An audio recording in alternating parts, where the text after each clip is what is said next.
ఇప్పుడు ఈ పేరు పలు వివాదాలకు తావిస్తోంది.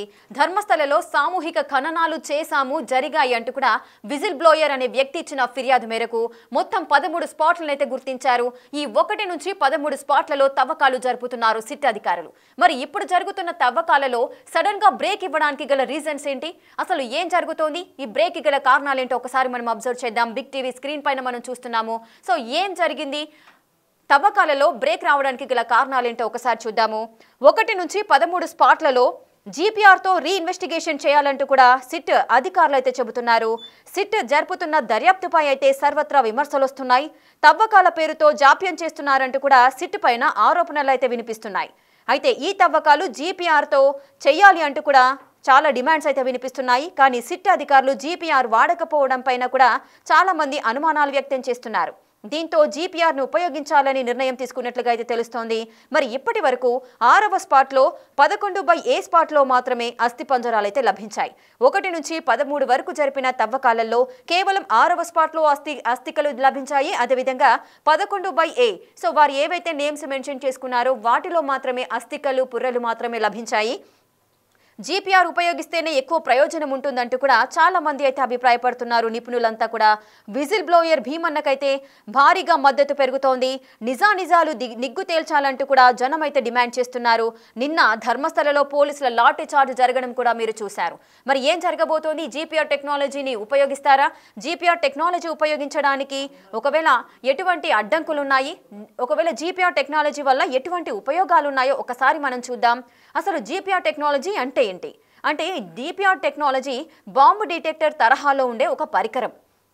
ఇది ఎలక్ట్రోమాగ్నెటిక్ తరంగాలను భూమిలోకి పంపుతుంది. అది భూమి పొరల్లోకి చొచ్చుకుపోయి ఎముకలు, క్యావిటీస్ తదితర మార్పులను గుర్తిస్తుంది. తద్వారా అనవసర తవ్వకాలను నియంత్రిస్తుంది. అంటే భూమి లోపల పొరల్లో ఎక్కడ అస్థికలున్నాయి, ఎక్కడ ఎముకలున్నాయి, సో ఎక్కడ మనకు కావలసిన ఒకవేళ శవాలను ఎవరైతే పూడ్చిపెట్టాలో దానికి తగిన ఆధారాలు లభిస్తాయో ఆయా ప్రదేశాలను జీపీఆర్ సెన్సార్స్ గుర్తించడం వల్ల తవ్వకాలు అనేవి ఈజీగా ఉంటాయి. లేదు అంటే ఒకవేళ జీపీఆర్ ఉపయోగించకపోతే లేట్ అయ్యే ప్రమాదం ఉంటుంది. ప్రతి చోట మనం తవ్వకాలు చేయాల్సిన పరిస్థితి నెలకొంటుంది. దీనివల్ల శ్రమ కూడా వృధా అవుతుంది, రిజల్ట్స్ కూడా లేట్గా వస్తాయి. సో దానివల్ల ఎంక్వైరీ స్పీడప్ చేసే ప్రాసెస్లో జీపీఆర్ టెక్నాలజీ ఉపయోగించాలంటూ కూడా చాలా మంది డిమాండ్ చేస్తున్నారు. ఇప్పుడు సిట్ అధికారులు కూడా నిపుణులంతా కూడా జీపీఆర్ను ఉపయోగించాలంటూ కూడా వారు కూడా అనుకుంటున్నారు. ఎముకలు, క్యావిటీస్ తదితర మార్పులనైతే జీపీఆర్ గుర్తిస్తుంది. తర్వాత అనవసర తవ్వకాలను కూడా నియంత్రిస్తుంది. అటు ఫోరెన్సిక్ నిపుణులు, ఆర్కియాలజీ వాళ్ళు ఈ సాంకేతికతను ఎక్కువగా వినియోగిస్తుంటారు. అయితే ఈ ధర్మస్థల కేసుకు ఇది ఎందుకు అవసరం అనే వాదనలోకి ఒకసారి వెళ్దాం. అసలు ఎందుకు అవసరం అనేది ఒకసారి చూద్దాం. ఈ కేసులో కీలకంగా ఉన్న పారిశుద్ధ మాజీ కార్మికుడు 13 పాయింట్లు అయితే చూపించాడు. రైట్, ఇందాక మనం చెప్పుకున్నాం కదా, 13 స్పాట్లను చూపించారు. వందలాది మంది యువతి లేదంటే చిన్నపిల్లల మృతదేహాలను మేము పూడ్చిపెట్టాను అంటూ కూడా ఎవరైతే విజిల్ బ్లోయర్ ఫిర్యాదు చేశారో ఆ మేరకు ఎక్కడెక్కడ పూడ్చాను అనే విషయాన్ని కూడా 13 ప్లేస్లను అంటే 13 స్పాట్లను ఆయన పోలీసులకు చూపించారు. ఆ 13 ప్లేస్లలో తవ్వకాలు అనేటివి అయితే జరుగుతున్నాయి. అవి 2014 కంటే ముందు ప్రాంతాలని ఆయన అయితే చెబుతున్నాడు. అంటే 2014 కంటే ముందు ప్రాంతాలు అప్పుడు ఆ విధంగా ఉండే, అప్పుడు పూడ్చాము అని చెప్పాడు. మరి అప్పటి నుంచి ఇప్పటి వరకు ఈ 10 ఏళ్ల కాలంలో అక్కడ చాలా మార్పులు అయితే సంభవిస్తాయి. అటు వర్షాలు పడుతుంటాయి, మట్టి కొట్టుకుపోవడం లాంటివి ఎన్నో పరిణామాలు చోటు చేసుకుంటాయి. దీంతో ఎక్కడ మానవ మృతదేహాలు ఖననం చేశారో కూడా గుర్తించడం చాలా కష్టమవుతుంది. సో అటువంటి నేపథ్యంలో ఈ ధర్మస్థల కేసులో జీపీఆర్ అనే వినియోగం ఇప్పుడు కీలకంగా మారిందనే అభిప్రాయం అయితే వ్యక్తమవుతోంది. ఈ డిమాండ్ పై ఇప్పుడు మాత్రము సిట్ అధికారులు జీపీఆర్ ఉపయోగించాలని అంటున్నారు. మరి జీపీఆర్ ఉపయోగం అనేది ఎంతవరకు సాధ్యమవుతుంది అనేది కూడా ఒకసారి చూద్దాం. అంటే జీపీఆర్ ఎందుకు ఉపయోగించాలి, జీపీఆర్ ఉపయోగిస్తే ఎంత ఖర్చు అవుతుంది. సో జీపీఆర్ ఉపయోగం అనేది కాస్త ఖర్చుతో కూడుకున్న వ్యవహారం. అంటే ప్రాథమికంగా ఒకసారి మనం చూద్దాము. జీపీఆర్ ఉపయోగించాలంటే సుమారు 10 నుంచి 15 లక్షల డబ్బులు అంటే 15 లక్షల ఖర్చు అవుతుంది. అదే అడ్వాన్స్డ్ వ్యవస్థలు లేదంటే అడ్వాన్స్డ్ సిస్టమ్ ఉపయోగించాలి అంటే 30 నుంచి 50 లక్షల మధ్య ఖర్చు అవుతుంది. సో అందుకోసమనే ఆలోచిస్తున్నారు అని కూడా అనుకోవచ్చు.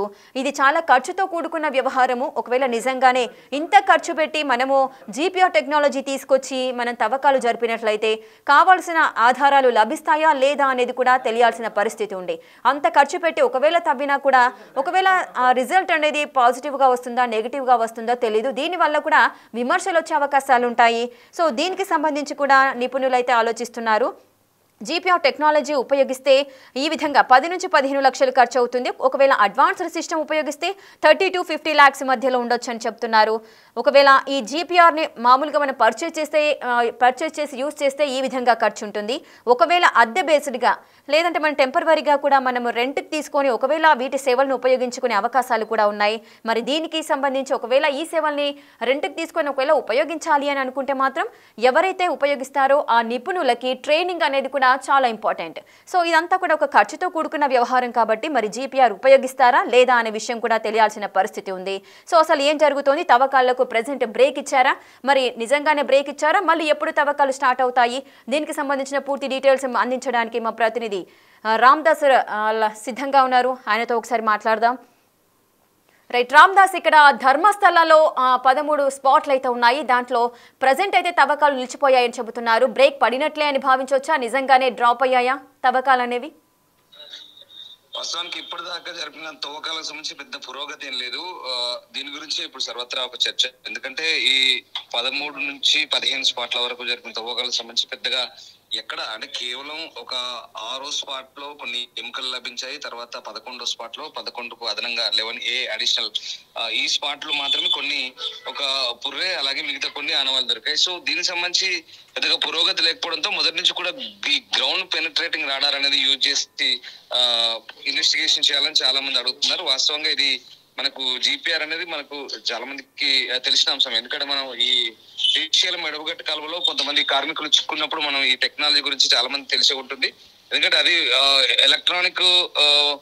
ఎలక్ట్రోమాగ్నెటిక్ వేవ్స్ ని అది అంటే మట్టి కానీ బురద కానీ లేదా ఇతరత్ర నీళ్లలో కానీ ఎలాంటి అవశేషాలన్నా మానవులకు సంబంధించి కానీ రక్తం కానీ ఇతరత్ర అంటే బోన్స్ కానీ ఇట్లాంటి వాటిని అవి సంగ్రహిస్తుంది. ఆ తరంగాల ద్వారా గ్రహించి అది తిరిగి మళ్ళీ ఒక సిగ్నల్ ద్వారా సమాచారాన్ని అందించే పరిస్థితి ఉంటుంది. సో ఆ రకంగా ఈ జీపీఆర్ ను వాడి మళ్ళీ రీఇన్వెస్టిగేషన్ చేయాలంటే మొదటి నుంచి కూడా విమర్శలు వస్తున్నాయి. ఈ నేపథ్యంలో ఇవాళ కర్ణాటక హోంమంత్రి పరమేశ్వర కూడా స్పందించారు. ఈ అంశంపై అధికారికంగా ఆయన స్పందించారు. కేవలం ఎక్కడ ఏమీ దొరకలేదు, ఒక అస్థి పంజరము కొన్ని ఎముకలు ఒక పుర్రె మాత్రమే దొరికింది, అది కూడా ఒక మగవాడిదిగా భావిస్తున్నాం అన్నట్టుగా అని చెప్పారు. సో ఇప్పటి వరకు ఇది కేసుకు సంబంధించి ధర్మస్థల తవ్వకాలు చాలా సీరియస్ గా 9 రోజులుగా సాగుతున్న తవ్వకాల్లో ఎలాంటి పురోగతి లేదు. ఈ వస్తున్నటువంటి అంశాలు ఇక్కడ ఫలాని చోట 3 ఉన్నాయి, ఫలాని చోట 2 బయటపడ్డాయి కూడా ఒక మంజునాథ్ అనే ఒక అడ్వకేట్ ఇచ్చిన లీకులు మాత్రమే. అవి ఇక్కడ స్పష్టంగా సిట్ అధికారులు కానీ లేదా కర్ణాటక ప్రభుత్వం కానీ అధికారికంగా ధృవీకరించి ప్రకటించిన సందర్భాలు కూడా లేదు. సో ఈ నేపథ్యంలో మరి సర్వత్రా విమర్శలు అయితే వెల్లువెత్తున్నాయి. ఆ విజిల్ బ్లోయర్ గా మారిన భీమన్న చెప్తున్న అంశాల ప్రకారం సిట్ అధికారులు నిజంగా చాలా దర్యాప్తు సీరియస్ గా చేస్తున్నారా, ఇన్వెస్టిగేషన్ అనేది ఏ రకంగా కొనసాగుతుందని చాలా మందిలో అనుమానాలు వెల్లువెత్తున్న నేపథ్యంలో ప్రస్తుతానికైతే ఇక్కడ నుంచి టెక్నాలజీని వాడి అంటే సాంకేతిక పరిజ్ఞానాన్ని ఉపయోగించి ఈ జీపీఆర్ టెక్నాలజీ ఏదైతే ఉందో దాన్ని ఉపయోగించి తవ్వకాలు జరపాలని ప్రభుత్వం నిర్ణయించినట్టుగా తెలుస్తుంది. సిట్టు బృందం కూడా అదే చెప్తున్నారు. దాంతో పాటు ఇక్కడ సిట్టు ప్రణబ్ మహంతి కావచ్చు, దయామ లాంటి అధికారులు కావచ్చు, అచేతన్ లాంటి అధికారులు కావచ్చు, వాళ్ళు కూడా ఇదే డిసైడ్ అయినట్టుగా తెలుస్తుంది. అలాగే అంటే మొదటి నుంచి కూడా ఆయన చెప్తున్న ఆధారాలను బట్టి ఆయన ఎక్కడ చెప్తే అక్కడ తవ్వుతున్నారు, కానీ అవశేషాలు మాత్రం దొరకని పరిస్థితి. సో ఏదేమైనా అంటే ఇంకా 15 కాదు, ఇంకా అలాంటివి ఇంకా డబ్బులు ఉన్నాయి. దాదాపుగా 30 పాయింట్లు ఉన్నాయి. అయితే నేత్రావతి నది ఒడ్డు పక్కన ఉన్నటువంటి పాయింట్లలో ఇవన్నీ మెల్ట్ అయి ఉంటాయా లేదా కొట్టుకుపోయి ఉంటాయా? ఎందుకంటే దశాబ్దాలు గడిచాయి కాబట్టి సో వాటికి సంబంధించిన జాడ సరైన స్థాయిలో లభ్యం కాని నేపథ్యంలో మళ్ళీ తవ్వకాలు అయితే జరపాలి. బట్ ఇది ఈసారి టెక్నాలజీని వాడి జరపాలనేది నిర్ణయించినట్టుగా తెలుస్తుంది. ప్రస్తుతానికైతే ఈ తవ్వకాలకు బ్రేక్ పడ్డట్టే మనం భావించాల్సి ఉంటుంది. తదుపరి 2వ దశ తవ్వకాలు ఇంకా ఖచ్చితంగా ఈ అధునాతన టెక్నాలజీ ఉపయోగించి వాడతారు. ఎందుకంటే ఇది చాలా ఖర్చుతో కూడుకున్న వ్యవహారం. అలాగే చాలా మంది శ్రమిస్తున్నారు. కేవలం ఇక్కడ సిట్ అంటే పోలీసు అధికారులు కాదు, రెవెన్యూ డిపార్ట్మెంట్ ఉంది, అటవీ శాఖ ఉంది, ఫోరెన్సిక్ ఉన్నారు, మెడికల్ ఉన్నారు, చాలా మంది దర్యాప్తు అధికారులు ఉన్నారు. చాలా సీరియస్ గా ఇన్వెస్టిగేషన్ చేస్తున్నారు. ఎందుకంటే ఒక వ్యక్తి లైంగిక ఆరోపణలు హత్యలు చేయబడి వందలాది మంది తన చేత ఖననం చేయించబడ్డారు అని చెప్పి చేస్తున్న ఆరోపణలు అయితే దిగ్భ్రాంతికర అంశం, దేశం మొత్తం చూపిస్తున్న అంశం. ఈ అంశాన్ని అంత సీరియస్ గా మొదలైతే చాలా సీరియస్ గా తీసుకున్న ప్రభుత్వం, కానీ ఇన్వెస్టిగేషన్ జరుగుతున్న తీరుపైన కొన్ని అనుమానాలు అయితే వ్యక్తం అవుతున్నాయి. ఇప్పుడు దానికి ప్రభుత్వం అయితే స్పందించింది. సో కర్ణాటక హోమ్ మినిస్టర్ కూడా ఇవాళ రియాక్ట్ అయిన పరిస్థితి. వాటెవర్ ఏదేమైనా అక్కడ జరుగుతున్న కొన్ని పరిణామాలు, మరి ముఖ్యంగా కొన్ని గ్యాంగులు అక్కడ ఇప్పుడు కొన్ని అరాచకాలు కూడా ఇంత జరుగుతున్నా కూడా కొంతమందిపై దాడులు చేయడము, బాధితుల దగ్గరికి వెళ్తున్న మీడియా ప్రతినిధులపై కూడా దాడులు చేస్తున్న సందర్భాలు కూడా ఇవన్నీ విమర్శల పాలవుతున్న నేపథ్యంలో ఈసారి స్ట్రిక్ట్ గా మరి ప్రభుత్వం టెక్నాలజీని వాడి ఈ తవ్వకాలను మళ్ళీ చేస్తుందా, మళ్ళీ 1 నుంచి 15 వరకు చేస్తారా, లేదా కంప్లీట్ గా ఒక పీరియాడికల్ గా కంప్లీట్ గా ఒక స్టెప్ అంటే మళ్ళీ 1 నుంచి ఆయన చెప్పిన స్పాట్లేదు 30 కావచ్చు, ఇంకెన్నైనా కావచ్చు, ఇంకా ఎన్ని రోజుల పాటు మళ్ళీ తవ్వకాలు చేస్తారు, ఇన్వెస్టిగేషన్ ఎన్ని రోజుల పాటు జరుగుతుందని మాత్రం చూడాలి. మరి అధికారులకు ఇంకా స్పష్టమైన ప్రకటన చేయలేదు. ప్రస్తుతానికి ఈ బెల్తంగడి మంగళూరు ప్రాంతంలో సిట్ ఏర్పాటు చేసి కార్యాలయాలు ఏర్పాటు చేసి అక్కడ ఉన్నటువంటి ఇన్ఫర్మేషన్ అంతా సేకరించే పనిలో ఉన్నారు. కానీ సరైన పురోగతి లేదు. ఇప్పుడు చూడాలి ఏ రకంగా ఉండబోతుంది, మరి మళ్ళీ ఏ రకంగా రీఇన్వెస్టిగేషన్ చేయబోతున్నారని మాత్రం ఇంట్రెస్టింగ్ ఉండబోతుంది. ఎస్ రామ్దాస్, అయితే ఈ రీఇన్వెస్టిగేషన్ 1 నుంచి 13 పాయింట్లలో చేయాలి అని చెప్పి డిమాండ్ అయితే పెరుగుతోంది. ఒకవేళ జీపీఆర్తో మళ్ళీ రీఇన్వెస్టిగేషన్ చేయాలి అంటే ఇప్పుడు ప్రజెంట్ తవ్విన ఈ 1 నుంచి 13లోనే చేస్తారా, లేదంటే మిగతా ప్రాంతాలలో కూడా జీపీఆర్తో ఇన్వెస్టిగేషన్ చేసే అవకాశాలు ఉన్నాయా? అవసరమైతే మళ్ళీ అన్ని ప్రాంతాల్లో మళ్ళీ తవ్వకాలు జరపచ్చు. ఎందుకంటే ఆ వ్యక్తికి కూడా సరైన జాడ కనిపెట్టడానికి సరైన, ఎందుకంటే దశాబ్దాల కాలం గడిచింది కాబట్టి కొన్ని పాయింట్లు మర్చిపోయి ఉండొచ్చు. అలాగే కొన్ని చోట్ల ఖచ్చితంగా నిర్ధారించలేని పరిస్థితి. సో అలాంటి చోట నాకు ఇక్కడ ఐడియా ఉంది, నేను ఇక్కడ పెట్టాను, ఇక్కడ పాతి పెట్టాను, లేదంటే ఖననం చేస్తానని చెప్పుకుంటూ వెళ్తున్న చోట. ఎందుకంటే మనం ఫర్ ఎగ్జాంపుల్ ఒక 11 సైట్ ఉంది, 11 దగ్గర నుంచి ఆ కొండపైకి ఎక్కుతున్న ప్రాంతంలో కొంత మళ్ళీ సైడ్ అయిపోయి అడిషనల్ గా 11A అనే పాయింట్ ని క్రియేట్ చేశారు అక్కడ. అటు నుంచి అలా అంటే ఆయన ఎక్కడెక్కడ ఐడియా వస్తుందో అక్కడక్కడ తవ్వుకుంటూ వెళ్ళిపోతున్నారు. వాళ్ళు అడవులు కానీ కొండలు కానీ ఎక్కడ లెక్క చేయట్లేదు. వాళ్ళు కూడా తీవ్రంగానే శ్రమిస్తున్నారు, కానీ ఆశించిన స్థాయిలో దర్యాప్తు జరగట్లేదు అనేది కొంత విమర్శలు అయితే వెలువెత్తున్నాయి. సో మళ్ళీ మొదటి నుంచి అవసరమైతే మళ్ళీ మొదటి నుంచి చేసే ఛాన్స్ కూడా ఉంది. అండ్ అలాగే మోరోవర్ ఎక్స్ట్రా పాయింట్స్ కూడా అవసరమైతే నేత్రావతి నది ఒడ్డుతో పాటు ఈ హైవే పక్కన, అలాగే ఆ కొండ ప్రాంతాల్లో ఎక్కడెక్కడ తనకు డౌట్ ఉందో అక్కడక్కడ ఖచ్చితంగా చేసి తీరాల్సిందంటూ ఆయన న్యాయవాది పట్టుబడుతున్నారు. భీమానికి సంబంధించినటువంటి న్యాయవాది, అలాగే మ్యాజిస్ట్రేట్ కి ఇచ్చిన వాంగ్మూలంలో మెజిస్ట్రేరియల్ ఎంక్వైరీ కూడా ఆ రకంగానే ఆదేశించారు. దాంతో పాటు సుజాత భట్, అనన్య భట్ తల్లి సుజాత భట్ అడ్వకేట్ మంజునాథ్ కూడా ఆయన కూడా అదే డిమాండ్ చేస్తున్నారు. సో మానవ హక్కుల న్యాయవాదులు కూడా అదే డిమాండ్ చేస్తున్నారు. సో ఈ నేపథ్యంలో మనం మళ్ళీ మొత్తం రీఇన్వెస్టిగేషన్ చేసే అవకాశాలు చాలా ఎక్కువగా కనిపిస్తున్నాయి. ఎస్ రామ్దాస్, అయితే ఇప్పుడు జీపీఆర్ ఉపయోగించాలి అంటే ఏదైనా పర్మిషన్స్ సపరేట్ గా పర్మిషన్స్ తీసుకునే అవకాశాలు ఉంటాయా? ఏ విధంగా ఎలాంటి ప్రొసీజర్ ఉంటుంది?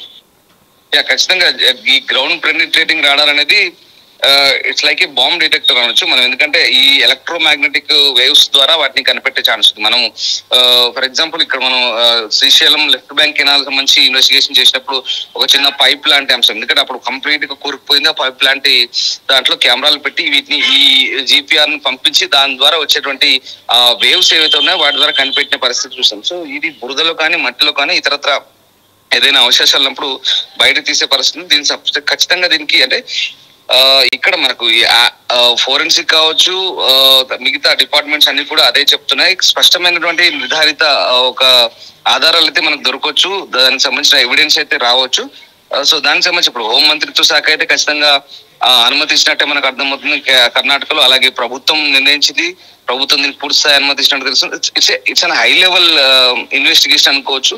సో జీపీఆర్ ద్వారా ఇన్వెస్టిగేషన్ చేయమని చాలా అరుదు, చాలా తక్కువ కేసుల్లో ఉంటుంది, చాలా రేర్ కేసెస్ లో ఉంటుంది. మరి ఇదొకటిగానే మనం భావించాల్సి వస్తుంది, ఎందుకంటే చాలా క్లిష్టమైన పరిస్థితుల్లో మాత్రమే దాన్ని యూజ్ చేస్తారు, అది ఖర్చుతో కూడుకున్న పని కూడా. సో ఈ అధునాతన టెక్నాలజీని ఉపయోగించి చేయాల్సిన అంశాన్ని చాలా అరుదుగా, అంటే అన్ని కేసుల్లో వాడరు, అవసరమైన చోట వాడతారు. బట్ ఇది చాలా ప్రెస్టీజియస్ గా తీసుకున్నారు కాబట్టి సిట్ దీనికి ప్రభుత్వం నుంచి పర్మిషన్ తీసుకొని దీని ద్వారా ఇప్పుడు మళ్ళీ ఆ తవ్వకాలనే జరపబోతుంది. దీని ద్వారా శోధించి ఖచ్చితంగా అంటే ఇప్పుడు ఈ అన్ని డిపార్ట్మెంట్లకు ఫోరెన్సిక్ కానీ ఆర్కియాలజీ కానీ మిగతా అన్ని డిపార్ట్మెంట్లకు కూడా క్లియర్ ఎవిడెన్సెస్ కోసమే దీన్ని వాడాలనేది నిర్ణయించినట్టుగా తెలుస్తుంది. Right, thank you Ramdas, thanks for the details. Right, చూస్తున్నారు కదా, ధర్మస్థలలో తవ్వకాలకైతే బ్రేక్ పడింది.